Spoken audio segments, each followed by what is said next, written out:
This week on Exploring Under Sail, we participate in one of the most exciting events in big boat sailing, the Heineken Regatta, and explore the unique island of St.Maarten, half Dutch, half French, a sailing paradise in the heart of the Caribbean.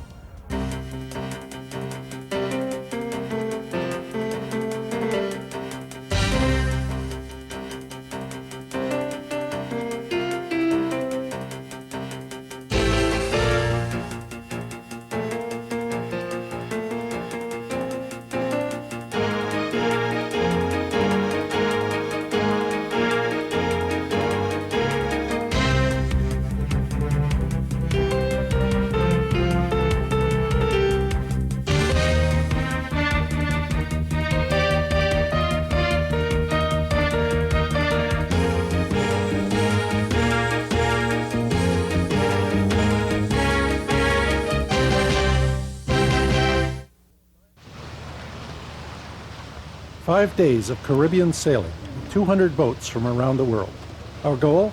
To sail on as many, as diverse a collection of vessels as we can. Big, small, wet, dry, slow, fast, old, new. We plan to find the craft that is our favorite of the bunch and explore the unique Caribbean island of St.Maarten. We start with Donnybrook, James Muldoon's 72-foot maxi, a very serious boat, built after his last serious boat was T-boned and sunk at the finish line of Antigua Sailing Week, with a very serious skipper, president of the United States Sailing Association. U.S. Sailing is the congressionally appointed national governing body of the sport of sailing in the United States. We have 42,000 individual members and 3,000 institutional members that probably represent a couple million sailors. Talk to me about the guys underneath me. Are you on course yet? Are you on course yet? No, I'm high about 15 degrees. He's a Jim! 1 minute. What do I got here? 57. This looks... How much time? 53. Too early. Coming down, coming down. Jim is as serious about his own sailing as he is about organizing the sport. In the heat of battle, voices raise, tempers flare, and excitement rises. And while it never actually becomes a Donnybrook aboard Donnybrook, one certainly believes it could. What's the depth? 55.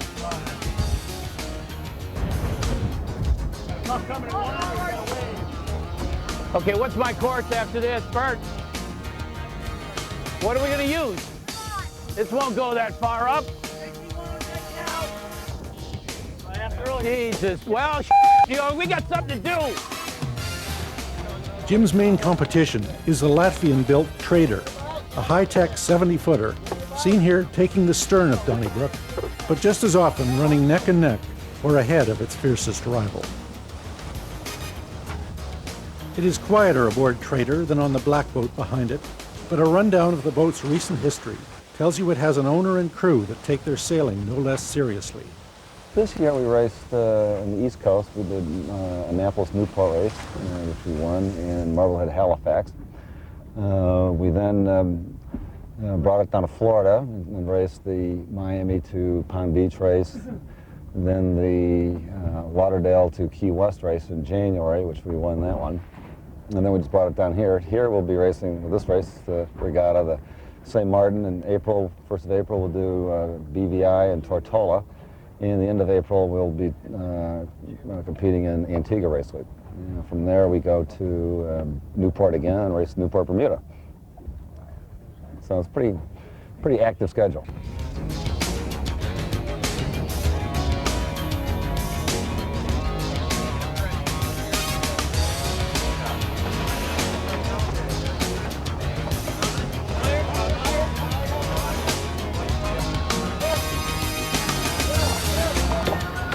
Back up a little bit. We'll wind up inside of it.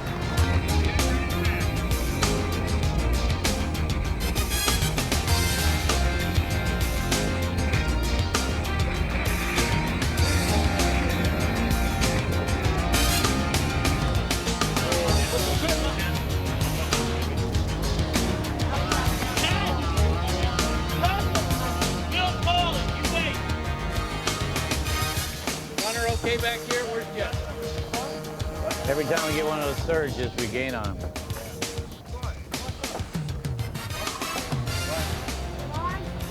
Donnybrook trails Trader in race 1, but skillful sail trim and strenuous grinding by crew members like Washington lawyer Diane Sullivan put the boat ahead on the second day. We had a very good day today. We were very tight racing along with Trader. We are a scratch boat, which means we are the boat with the toughest rating, and so we really needed to do well. It was neck and neck with Trader, and I think we had a very good day. Diane is one of the few women crewing on big boats, but the smaller boat fleets are more heavily populated, and one boat, Lipstick, sails with an all-female crew. The team was founded 7 years ago by my sister Kim. On board we have a few of the girls that were in the original founding team. The majority of the girls on board have been sailing for the last few years. This year we're taking a J120, chartered from the moorings from the Virgin Islands. And it's the first time we've sailed this boat, and we're really, really very, very much in love with it, and we're hoping to do the best that we can.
About? Oh, it's fantastic. We love it.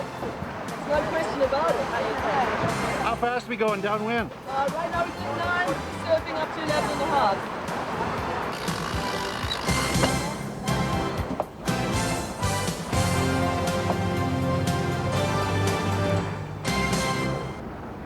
11.5. Lipstick's all-female crew is one of the best mannered we've ever seen, Tacking, Peter. with consideration even given to the cameraman, perched precariously on the bouncing hull. Now, hold on, Peter. Go. Go, Lisa, go, go, go, go. Polite but not unaggressive, fighting with every tack and jibe against their rivals in the very competitive J120 fleet. The girls are in pink, the boys in blue. These boys, or at least this co-ed crew, a group of sailors from Cape May, New Jersey. Someone kind of up there. Get it. Help him. Someone get Cunningham the out-haul and Burbank. Out-haul's off Burbank. Cunningham. Chip Rapp and his friends sail J24s against each other in the summers and come together every winter to sail J120s against the best in the world. 6 years ago, we decided to come down. We just read about it in Sailing World magazine, and it seemed like a great race to do in the middle of the winter, get away from the doldrums we're used to in the northeast coast, and come down and sail in Caribbean waters and sail some bigger boats. And it just seemed like a great thing. We never really knew whether we could do well or not, and so we just figured we'd come down for some fun and then cruise while we were down here. And it turned out we started to do pretty well, which is more incentive to keep coming back. Plus, it's a great place to sail, period. So, at the end of tomorrow, well, as of tomorrow afternoon, when the race is over, then we're still down here for another week of cruising. And we'll just relax, and we might not even put up the sails. We definitely will, but we're going to be very relaxed about it. It's gonna get weird here.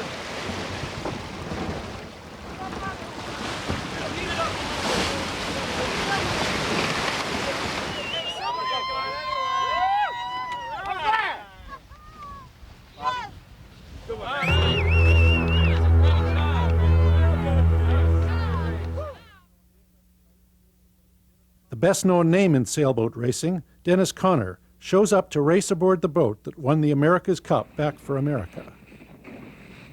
Stars and Stripes lives in St. Maarten full-time now, along with other 12 meters, Canada 2 and True North 1 and 2.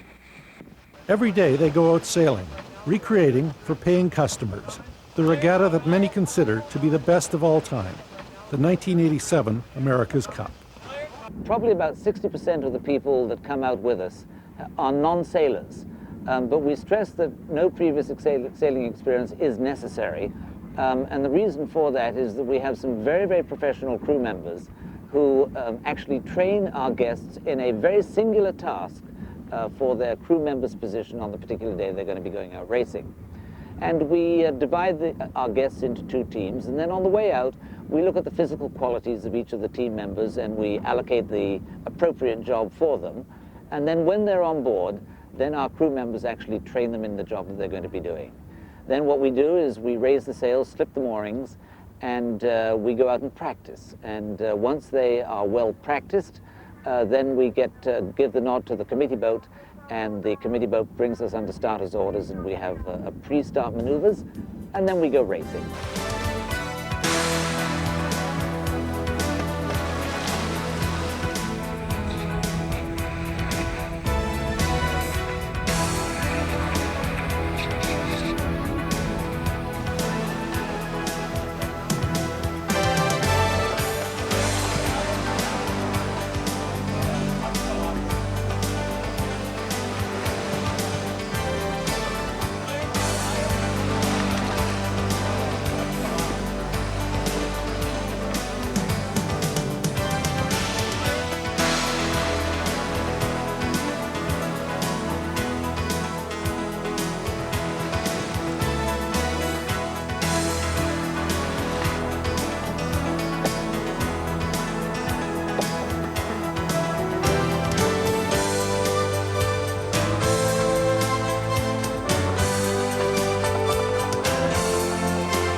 St. Maarten has been a wonderful island for us. St. Maarten is a fascinating island because it is the only island in the Caribbean where you have got two nationalities coexisting, the French and the Dutch, and this has happened for over 300 years.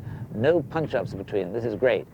And it also adds a lot of spice to the island. We are located on the Dutch side. We have fantastic waters down here for sailing, and we have fantastic winds. We have 15 to 18 to 20 knots most days, normally coming out of the east, the trade winds, and this makes for some fantastic sailing. Saint-Maarten is indeed a beautiful island, a Caribbean mix of Dutch efficiency and French liveliness and exuberance.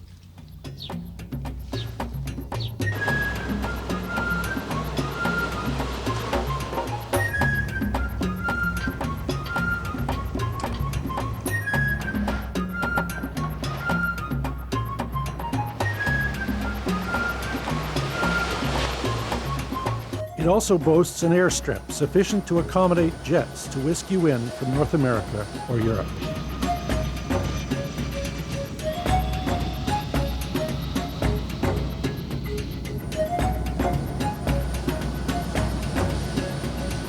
The runway is so close to one of Saint-Maarten's most popular beaches that the island has its own unique sport, being hurled by the jet blast into the pounding surf.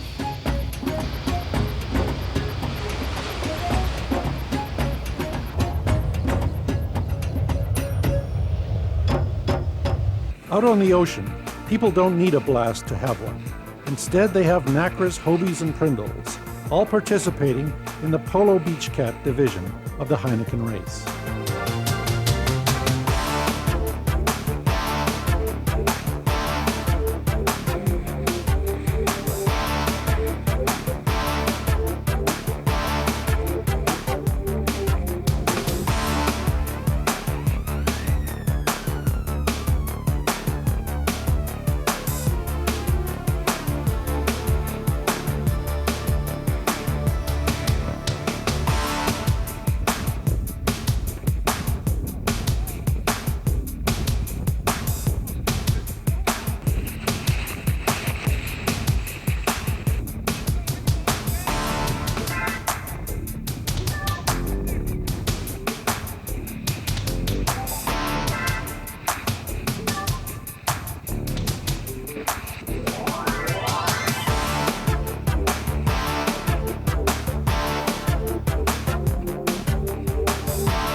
beach cat's big cousins, ocean racing cats and trimarans, also participate, as do a wide selection of other boats. One-design fleets, modern America's Cup-class boats, Whitbread round-the-world entrants, mega yachts and charter cruisers, all under the watchful eye of Z-Tugger, Heineken's ocean tug, which starts and finishes the races.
For those who take a more relaxed approach to sailing, there are boats like the two Golden Eagles, local cats which become spectator boats for the big event.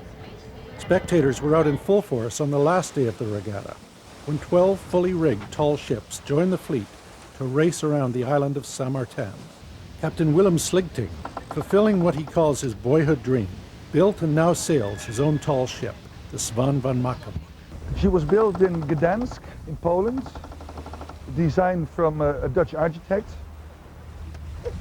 She is a brigantine, that means a two-masted sailing vessel with, as you can see, square sails at the first mast and the mainsail at the second mast. She is 62 meters, which is something like 195 feet long, and she has 1,300, which is about 13,000 square feet of sail, and that makes her the biggest brigantine and also the biggest two-masted sailing vessel in the world. Some tall ships are more showboats than racers, but not the Swan or other boats in this fleet, which set all sail and race with the speed and aggression of sport boats.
Not a bad day, eh? As they say in Canada. How did we do today? We weren't hosers. We were in second place, we did great. Almost got first. So you can't knock that, we're doing real well. Solidly in third place, a chance for second, maybe a chance for first.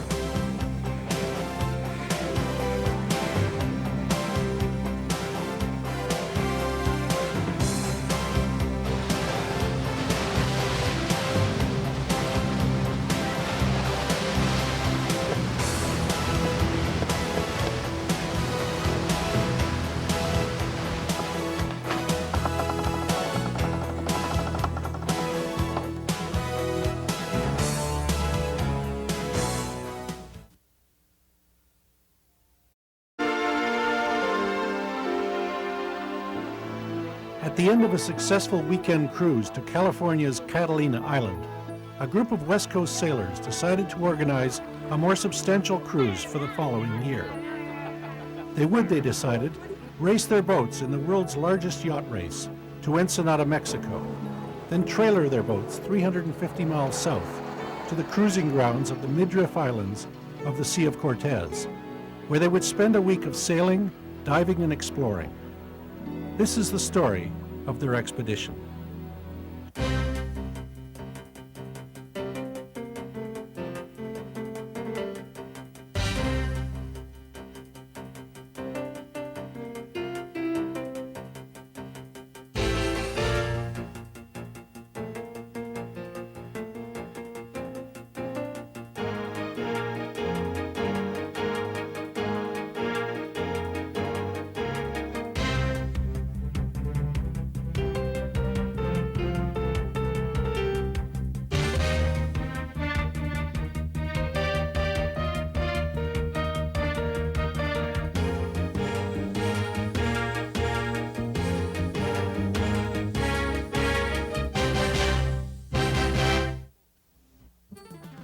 The 10 boats are identical, Corsair F-27s, a popular California trimaran sailing here in windy San Francisco Bay. If you've never sailed at close to 20 knots, well, hang on to your hat.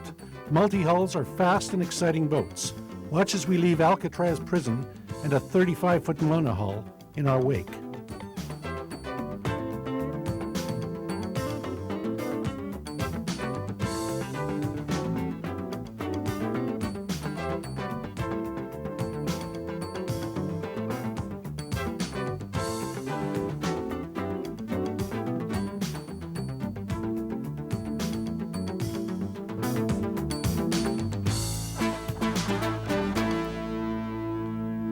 San Francisco is the hors d'oeuvre. The sail to Mexico takes a little more planning and preparation. Down here, get here in the evening. We're still in the ocean breeze. How do we get the boats to Newport, where the voyage begins? What's the competition going to be? How do we get the trailers to Ensenada? Where's the ramp? What about the drinking water? What about our friends? Can they come too? Well, only, it would appear, if they have an F-27 too. For what other boat can lead the fleet down the coast to Ensenada, then be packed on a trailer and taken overland to the fabulous cruising grounds of the Sea of Cortez? It's a perpetual complaint about this most popular of races. There is sunshine and wind at your back for the race itself, but once it's over, it's a long uphill slog to get the boat home. That is, unless you have your trailer waiting in Ensenada and plan to spend the next week instead cruising the warm waters further south. In a part of the world where tradition means something's been around since last Wednesday, there's some real tradition to the Newport Ensenada Race. The regatta has been sailed every April since 1948, with as many as 700 boats sailing the 125-mile run to Mexico. The race attracts everything from small day sailors up to ultralight ocean racers and old traditional schooners. Since the mid-50s, the race has welcomed multihulls as well as unimarans. Over the years, it has attracted most of the hottest West Coast cats and tries, including F-27s like Super Fox, the sleek cat Wind Warrior, Double Bullet, which currently holds the record for the race, and the hottest of all, Dennis Connor's America's Cup defender Stars and Stripes, trying to break the record time for the event. Its skipper is no newcomer to the race. I would say that I've been in this race probably more than any other race I've ever been in. I'd say probably started in about... It's an admission of guilt to tell you how long ago, but... If it's older than me, we're in trouble. I would say that it was at least 30 years ago. How old are you? 32. It's probably before Gino was born. And I had the good fortune of going with a guy by the name of Ash Bound on a boat that was Carousel. It was one of my mentors, an Owens cutter, back in the old late 50s, middle 50s. He always knew where to go, and so we always did real well in the race. San Diego always kind of had this big rivalry with Newport to see who could win the most trophies. At this time, the Ensenada race was the big race of the year. It was like the major race that everybody wanted to go in. So we used to look forward to that for a long time. Stars and Stripes, possibly the fastest sailboat in the world, is a no-holds-barred day racer, which has had some tiny berths, anchors, and outboards added to allow it to pass inspection for this open ocean race. The F-27s it will be racing against are sport cruisers, designed for strength and seaworthiness and fun and comfort, as much as for speed. Some entrants take the race very seriously, attending complex race seminars held up and down the coast. If you have a less extreme weather front, like 3 or 4 millibars coming through, the wind's probably going to blow better outside the rum line than on the rum line, and that's where I think it really pays off to go reaching out, try to optimize your sailing angles. Now, all of that is a lot of mumbo-jumbo, and that's hard to absorb. So others treat the race as a chance for a party. The only prize they could possibly win is the one given for the last boat to Ensenada. And in fact, the race is best known for those who take it least seriously, best known of whom are the San Francisco group that call themselves the Prospectors. I said, how many boats in this race? He says, 300, 400. I said, hell, they'll never know we were there. Let's do it in costume. And Hank says, no. Let's do it in tuxedos. 14 years ago, we show up down here, black tie, first time, white tie since then, with a topless waitress pouring our champagne and music and entertaining the folks in Southern California. And we've been somewhat known for that since. The Prospectors have a unique philosophy on sailing. They dress to the nines, at least from the waist up, use distraction rather than boat speed as the basic technique of racing, pink elephants and string quartets on the foredeck, dirty movies on the sails at night, attract attention wherever they go, and invite all manner of guests along. Some dressed in formal attire, others less formally. We haven't turned anyone down yet, and as middle-age crisis creeps up on us, I doubt if we're going to turn anybody down. I'm not getting picky at this point. Whether your concern is having fun or going fast, in the week before the event, everyone is in full gear preparing for the race. For the yacht chandleries of Newport, it's the busiest day of the year.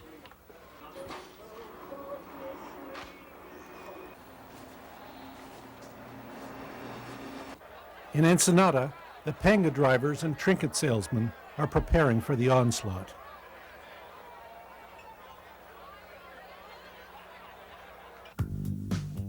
Unlike the rest of the 550-boat fleet that has to slowly make their way to Newport on the water, the F-27s tool up the I-5 on the morning of the race, rig their boats, and pop them in the ocean.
By Friday morning, Newport is filled to overflowing with the entrants and spectators. By 10:30, everyone from ancient mariners to multihulls is headed for the water.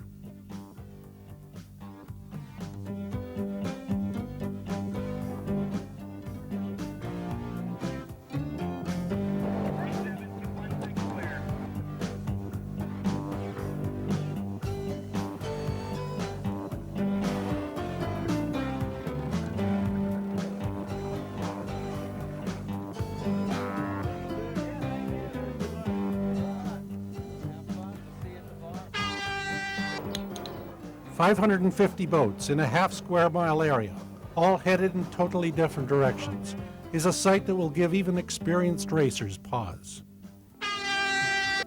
But somehow in the mass of racers, spectators, distractions, helicopters, and unofficial entrants, the boats do get lined up and start the race.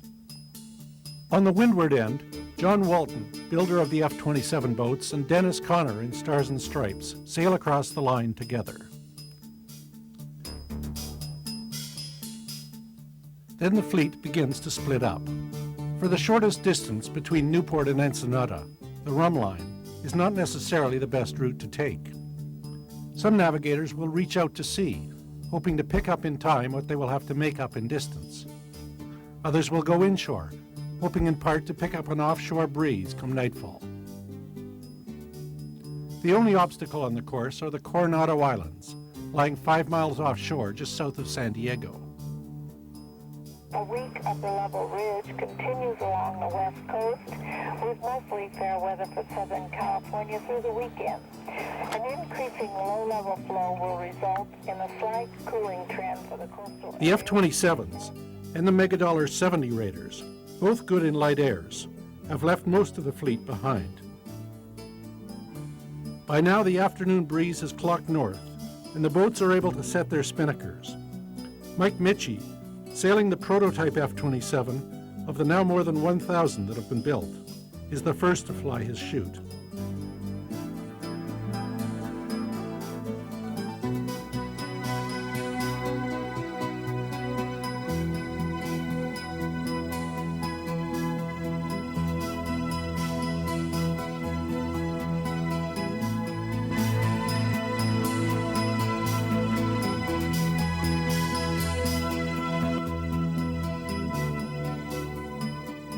Seeing that his is flying successfully, the others quickly follow suit.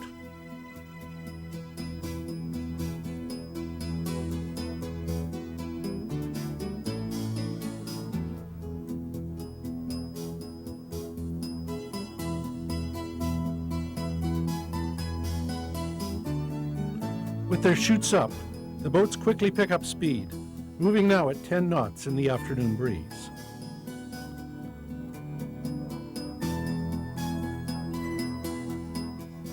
Around them, the fleet spreads out. A patriotic schooner flies a flag as big as some boats' jibs. Lady Godiva stretches to catch all the wind with a crazy patchwork quilt of Kevlar. Aboard the Swan 57, Ms. Blue, famed TV newsman Walter Cronkite gets a taste of West Coast sailing. The wind holds through the afternoon, and the boats speed down the coast. But with the setting sun, the wind begins to die, and off La Jolla, it looks improbable that Stars and Stripes will break the record this year.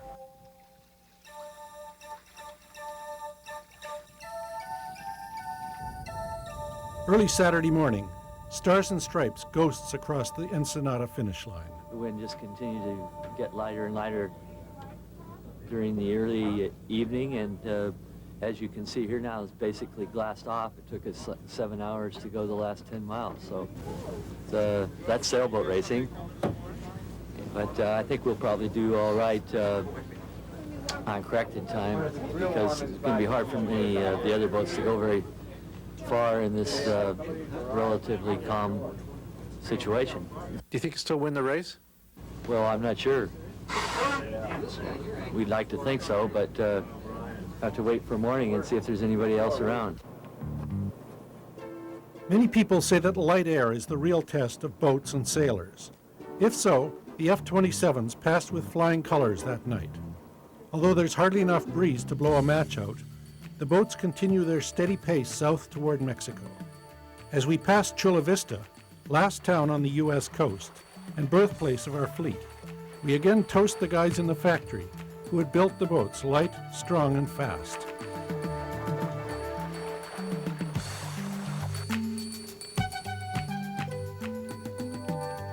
By 10 Saturday morning, the wind has begun to fill in and the boats again begin to pick up speed.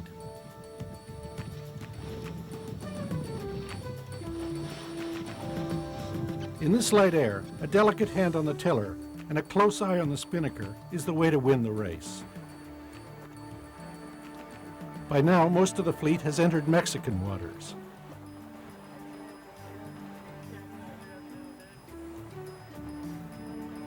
At 1 in the afternoon, Corsair is the first of our fleet to cross the finish line. Meanwhile, friends, wives, and traveling companions are driving south to Ensenada with vans, trailers, and cruising supplies. Whether they've come by water or land, it's definitely another country. After the $250 sunglass shops, the Ferrari dealerships, and the $1 million starter homes of Newport, it's a fair culture shock crossing south of the border.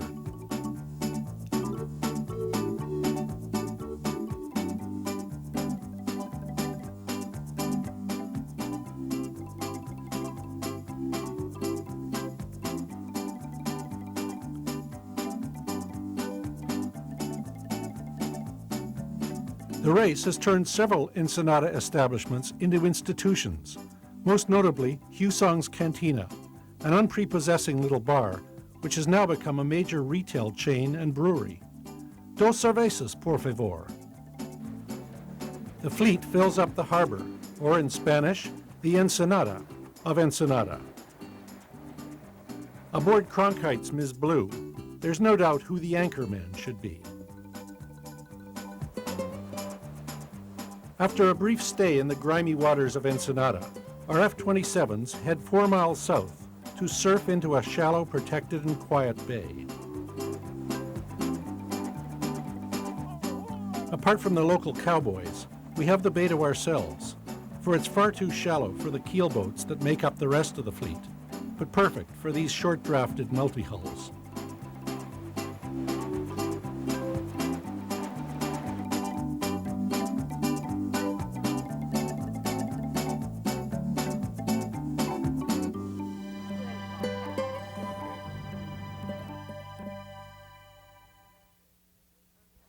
The next day, it's time to congratulate ourselves for a race well sailed. There's one thing that I think we all ought to be real proud of as a class was the fact that, you know, Stars and Stripes was in the race, the America's Cup catamaran, and at the finish we had 4 F-27s, Try to Fly, Third Movement, Corsair, and Super Fox that corrected out in front of Stars and Stripes. So congratulations to all you guys. That was really a great showing.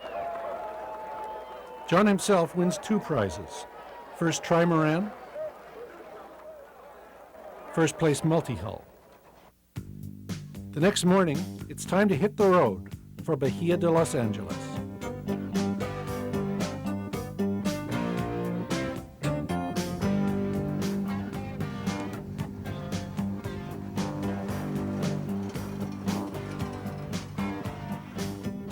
It's a great opportunity to see the arid, twisted geography of Baja California as we snake down the highway toward the Sea of Cortez.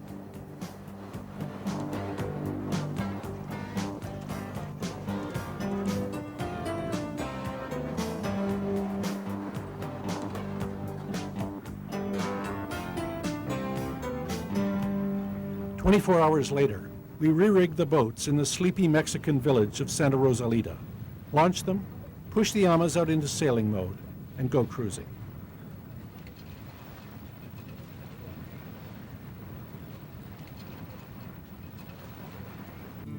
The fleet reassembles in a remote cove on the uninhabited and beautiful Partida Island. The Bahia de Los Angeles is a spectacular cruising area, filled with desert islands, good anchorages, and an abundance of wildlife. The seas are flat, and the wind usually builds to 10 to 15 every afternoon. Baja cruising is an easy-to-take blend of medium air sailing with beach combing, fishing, diving, and generally just mucking around in boats.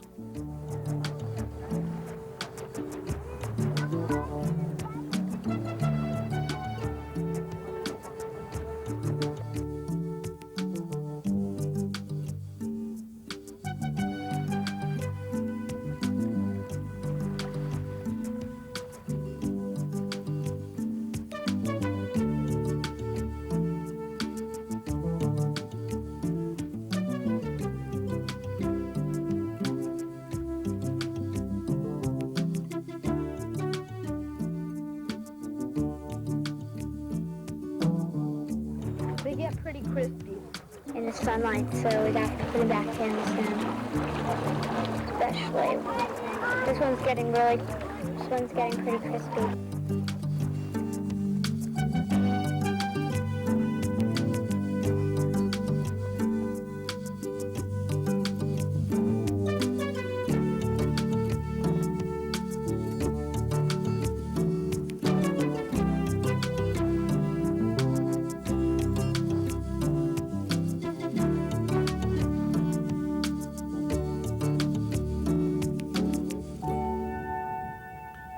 Sailing in flotilla adds community to the cruising lifestyle. On our second day there, for instance, there was a 4-year-old's birthday party to be celebrated in memorable style in the Sea of Cortez. Happy birthday to you. Happy birthday to you. Happy birthday, dear JJ. Happy birthday to you. There were no clowns at the party, but later that afternoon we did have some lions, sea lions.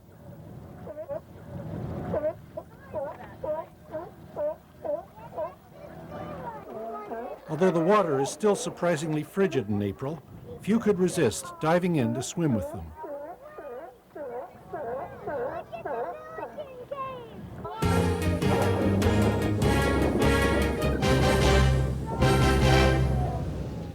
On our last night in the islands, everyone anchored in shallow water at high tide. Perhaps it was intentional, as no one wanted to leave, and until the tides returned, no one could. It makes life simple if you're looking for a beach.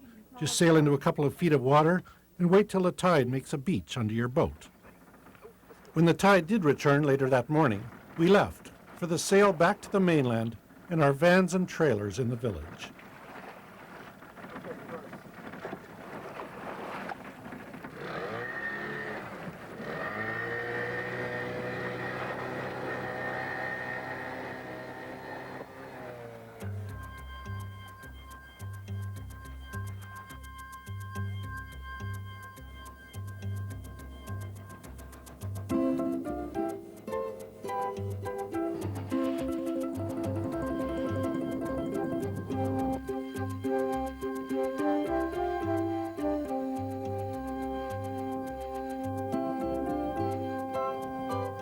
We traded tacks with the rest of the fleet on the way home, and were accompanied by another group of flotilla cruisers headed down the Sea of Cortez to the Pacific.